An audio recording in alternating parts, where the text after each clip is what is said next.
आज़ादी के अमृत महोत्सव के अवसर पर देश के प्रधानमंत्री जी 28 मई को संसद का नवनिर्मित भवन राष्ट्र को समर्पित करेंगे। एक प्रकार से ये नया संसद भवन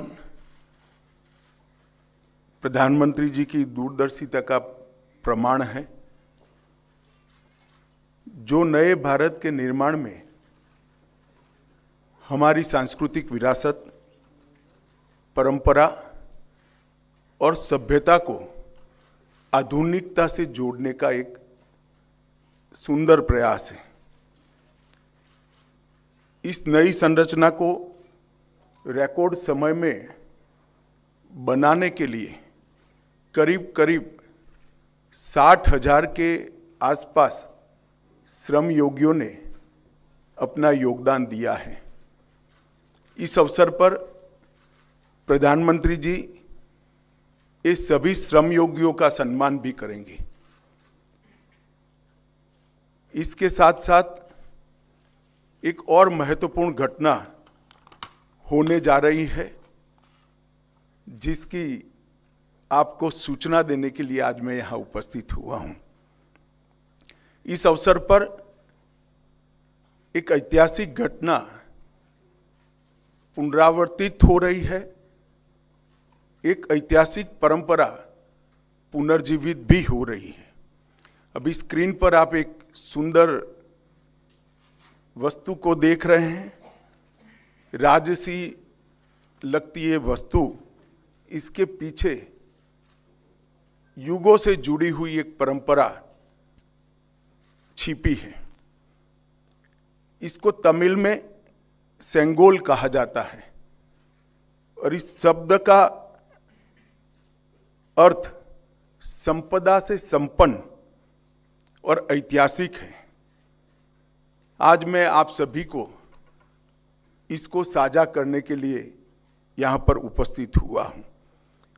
यह एक हमारी बहुत पुरानी सभ्यता से जुड़ी हुई प्रथा है, जिसकी गहरी जड़ें देश की परंपराओं में समाहित है। आज़ादी के अमृत महोत्सव में प्रधानमंत्री जी ने जो कुछ लक्ष्य तय किए थे, उसमें एक लक्ष्य हमारी ऐतिहासिक परंपराओं का सम्मान और उसका पुनः जागरण भी था। ये सेंगोल उसी लक्ष्य की परिपूर्ति के लिए आज मैं आपके सामने इसकी इंफॉर्मेशन को लेकर आया हूं। ये घटना जुड़ी है आज़ादी की क्षण के साथ।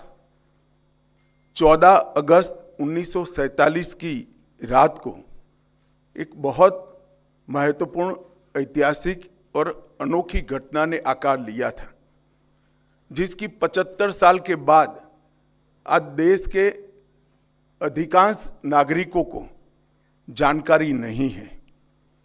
यह सेंगोल जो अभी आपने स्क्रीन पर देखा था, उसने हमारे इतिहास में एक अहम भूमिका निभाई है और ये सेंगोल अंग्रेजों से भारतीयों के साथ सत्ता के हस्तांतरण का एक प्रतीक बना था। इस घटना के ऐतिहासिक महत्व को जानने के बाद आप सभी को आश्चर्य होगा कि इतने सालों तक ये हमारे सामने क्यों नहीं आई। जब इसकी जानकारी प्रधानमंत्री जी को मिली, इस पर गहराई से विचार करने के बाद प्रधानमंत्री जी ने इसकी गहन जांच के आदेश दिए और फिर निर्णय लिया कि गौरवमयी प्रसंग को ध्रुव तारे के समान, परंपराओं के ध्रुव तारे के समान देश के सामने रखना चाहिए। इसीलिए हमारे नए संसद भवन के लोकार्पण के दिन को चुना गया। अब मैं थोड़ा इस घटना के बाद में आपको बताऊंगा। 14 अगस्त 1947 की रात को लगभग 10:45 पर पंडित जवाहरलाल जी के ने विशेष रूप से तमिलनाडु से आए हुए अधिनम से सेंगोल को स्वीकार किया था। उन्होंने इसे अंग्रेजों से भारत को सत्ता प्राप्त करने के प्रतीक के रूप में पूर्ण विधि विधान के साथ स्वीकार किया था। पंडित नेहरू ने 14 अगस्त की रात को अपने निवास पर कई नेताओं की उपस्थिति में सेंगोल स्वीकार कर सत्ता के हस्तांतरण की प्रक्रिया को एक प्रकार से पूरा किया था, जिनमें श्री राजेंद्र प्रसाद भी थे, जो बाद में हमारे राष्ट्रपति बने। ये घटना क्यों और कैसे हुई, हम सब जानते हैं कि सन 47 में भारत को आज़ादी देने का जब निर्णय हुआ, तब लॉर्ड माउंटबेटन को ये प्रक्रिया को निर्विघ्न समाप्त करने के लिए भारत के वाइसरॉय बनाकर भेजा गया। जब ये प्रक्रिया करने का समय आया, तब लॉर्ड माउंटबेटन, क्योंकि इंग्लैंड से आते थे, इनको हमारी सांस्कृतिक और पारंपरिक व्यवस्थाओं की जानकारी नहीं थी। उन्होंने पंडित जवाहरलाल नेहरू जी को ये प्रश्न किया कि ब्रिटिश से भारतीयों के हाथ में सत्ता का हस्तांतरण के प्रतीक के रूप में कौन सा विशिष्ट परंपरागत समारोह का आयोजन किया जाना चाहिए। पंडित जी भी कंफ्यूज थे। उन्होंने थोड़ा समय मांगा और कहा कि मैं साथियों से चर्चा कर आपको इसके बारे में जानकारी दूंगा। पंडित जवाहरलाल नेहरू जी ने चर्चा करने के लिए अपनी पसंदगी बहुत अनुभवी स्वतंत्रता सेनानी, दार्शनिक, भारतीय परंपराओं के जानकार, इतिहास के मर्मज्ञ ऐसे विद्वान सी राजगोपालाचारी पर नियुक्त की, जिनको हम राजा जी के नाम से जानते हैं। उन्होंने ये बात को राजा जी के सामने रखा। राजा जी ने अनेक पुराने ग्रंथों का अभ्यास कर, अनेक प्रक्रियाओं को स्टडी कर साम्राज्यों के समय में सत्ता के हस्तांतरण की प्रक्रिया का एक सटीक इतिहास रेखांकित कर इस सेंगोल की प्रक्रिया को चिन्हित किया और पंडित नेहरू को बताया कि हमारे यहाँ हमारी परंपरा में इस सेंगोल के माध्यम से सत्ता के हस्तांतरण की प्रक्रिया को अधिकृत किया गया है। और इस प्रकार ये प्रक्रिया तय हुई और पंडित नेहरू ने पवित्र सेंगोल को तमिलनाडु के अधिनियम से स्वीकार कर अंग्रेजों से भारतीयों के हाथ में सत्ता के हस्तांतरण को आकार दिया। वही क्षण था जब पंडित नेहरू ने सेंगोल को स्वीकार किया, जब हम जिसको स्वतंत्रता कहते हैं, इसका सटीक स्तन था। इस अनुष्ठान का उद्देश्य इस तथ्य का स्वीकारीकरण है कि भारत में विदेशी शासन भारत के लोगों के पास एक ऐसी आध्यात्मिक प्रक्रिया से आई जो प्राचीन और भारत की सुदृढ़ परंपरा है। पंडित नेहरू ने इस अनुष्ठान के संपादन के लिए दक्षिण के मठाधिपति को स्वीकार कर आगे चले, जिससे पता चलता है कि उनका उद्देश्य भारत की भावात्मक एकता और आध्यात्मिक एकीकरण का था। सेंगोल के अर्थ और इतिहास में थोड़े डिटेल में जाते हैं तो सेंगोल का अर्थ बड़ा गहरा है। सेंगोल शब्द तमिल भाषा के सेम्मई शब्द से बना गया है। इसकी व्युत्पत्ति सेम्मई से आती है, जिसका अर्थ और भाव नीति परायणता से है। यह एक तमिलनाडु के प्रमुख धार्मिक मठ के महंतों द्वारा ये सेंगोल जो आप अभी देख रहे हैं स्क्रीन पर, ये अभिमंत्रित है। गंगा जल से उसको पवित्र किया गया है। इस पर पवित्र नंदी अपना अटल दृष्टि और स्थिरता के साथ विराजमान है।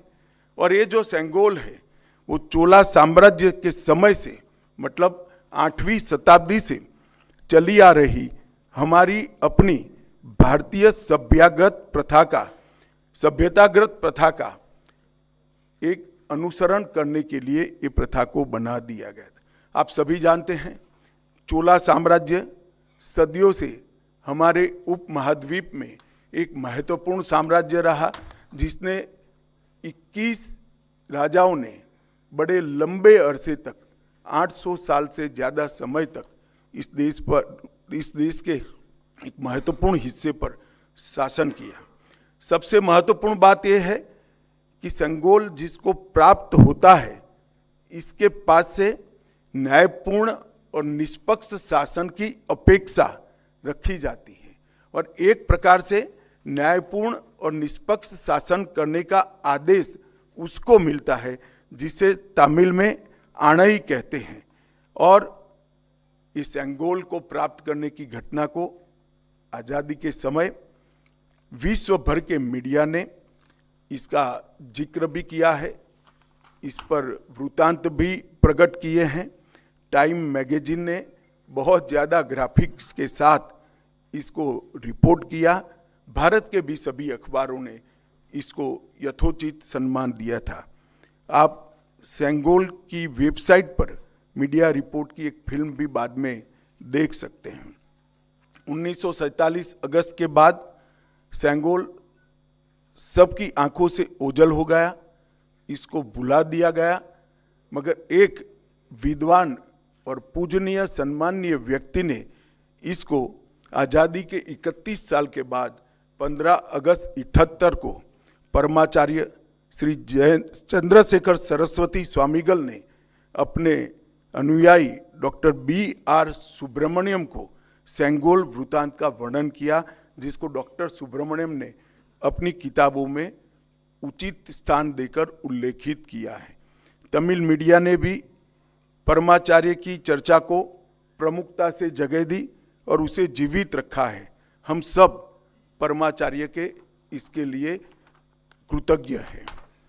दिलचस्पी की बातें हैं कि तमिलनाडु सरकार ने भी इस भूमिका को गर्व के साथ प्रकाशित किया है। यह 2021-22 का HR&CE पॉलिसी नोट जो अभी आप स्क्रीन पर देख रहे हैं उसमें दर्ज है। इस पर पैरा 24 में इसकी प्रक्रिया को ढंग के साथ वर्णित किया गया है। हमारी सरकार का मानना है कि इस पवित्र सेंगोल को किसी संग्रहालय में रखना अनुचित है। सेंगोल की स्थापना के लिए संसद के भवन से अधिक उपयुक्त और पवित्र और उचित स्थान कोई हो ही नहीं सकता। इसलिए जब संसद भवन का देश को समर्पण होगा, उसी दिन आदरणीय प्रधानमंत्री नरेंद्र मोदी जी बड़ी विनम्रता के साथ तमिलनाडु से आए हुए अधिनियम से सेंगोल को स्वीकार करेंगे और अत्यंत आदरपूर्वक माननीय लोकसभा के अध्यक्ष के आसन के समीप सम्मान के साथ इसको स्थापित करेंगे। मैं मानता हूं कि भारतीय परंपराओं से जुड़ने का एक विरल और महान क्षण होगा। नए भारत को हमारी परंपराओं के साथ, हमारे इतिहास के साथ और हमारे अध्यात्म के साथ उसी क्षण से एक नया अनुसंधान होगा। सेंगोल की स्थापना 1947 की भावनाओं को फिर से एक बार अविस्मरणीय बनाएगी। यह सेंगोल जो है असीम आशाएं, अनंत संभावनाएं और एक मजबूत, स्वतंत्र और समृद्ध राष्ट्र के निर्माण का संकल्प है।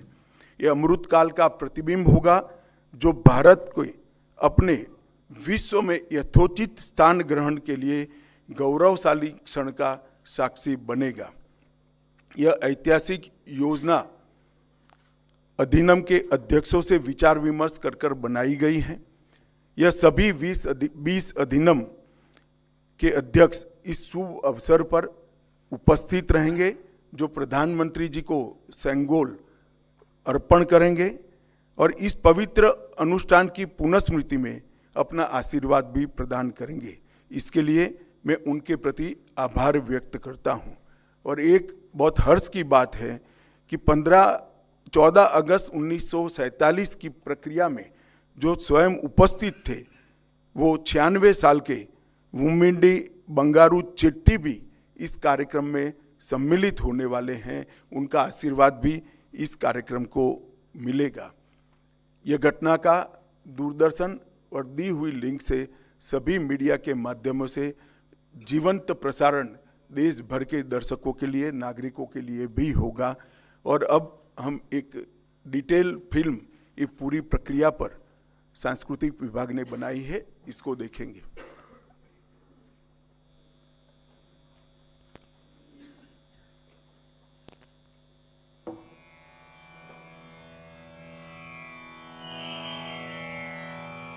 August 1947.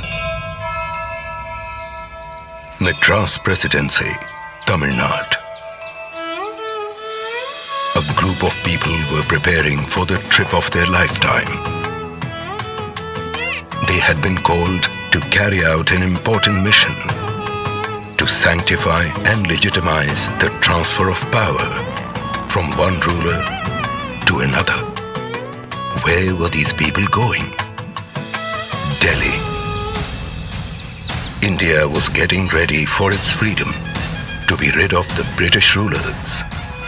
After decades of people fighting for self-rule, thousands arrested, killed in action, chasing one goal, Azadi, freedom. The last Viceroy, Lord Mountbatten, had a task to complete: to hand over power to the Indians. He had a simple query: how should this moment of handover be conducted? A handshake would hardly do. What is the symbolism that should be adopted for the moment? He posed this question to Pandit Jawaharlal Nehru. A good question, something that needed thought. A puzzled Nehru turned to the veteran freedom fighter, Shri C. Rajagopalachari.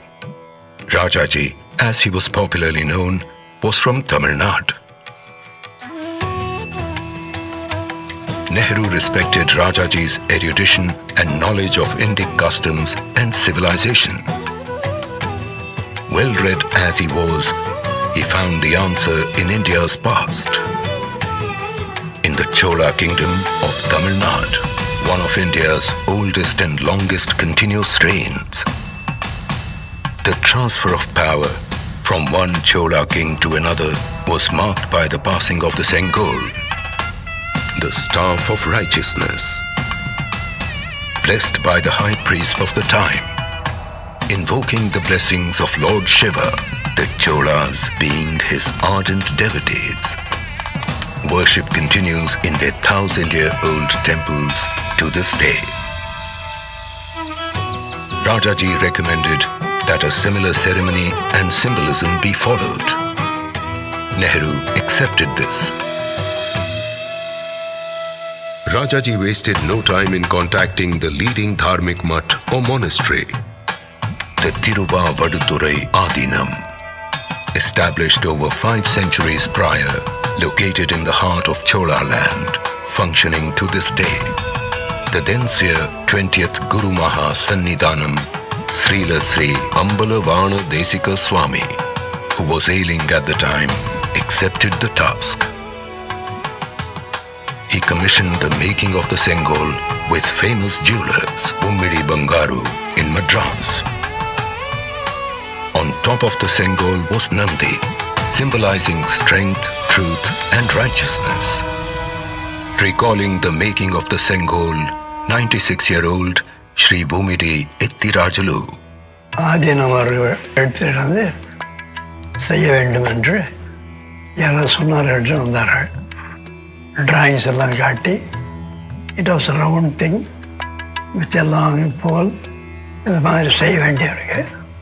இது நல்ல பெரிய இடத்துக்கு போகுது, ஜாகிரதையாக செய்யணும், நல்லா செய்யணும். Then give the order. It was made of silver with gold coating.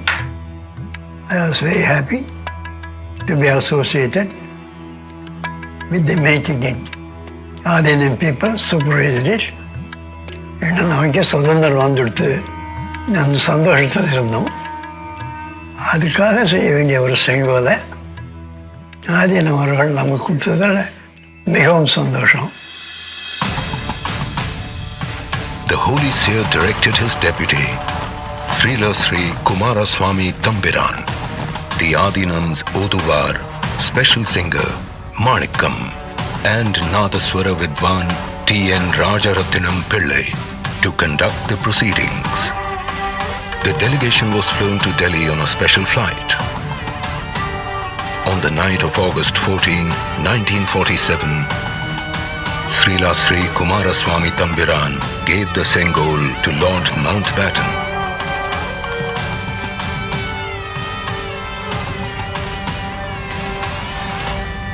Who handed it back to him. The Sengol was purified with holy water. It was taken in procession to Pandit Jawaharlal Nehru. The Oduvar sang verses from the Kollara Padigam, hymns from the Thevaram, composed by the Tamil saint Tirunjana Sambandar. The sannyasi wrapped Nehru in the Pitambaram and handed over the Sengol. The verse ended with the words Adiyargal Vanil Arasalvar Anai Namade, meaning it is our order that the follower of the Lord, the King, shall rule as in the heavens.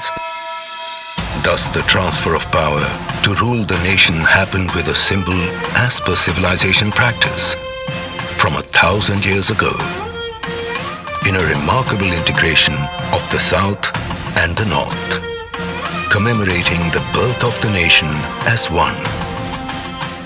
Nehru accepted the Sengol in the presence of Sri Rajendra Prasad, who later became the first president of India. This event was reported in local and international media. Time magazine of 25th August 1947 carried the report.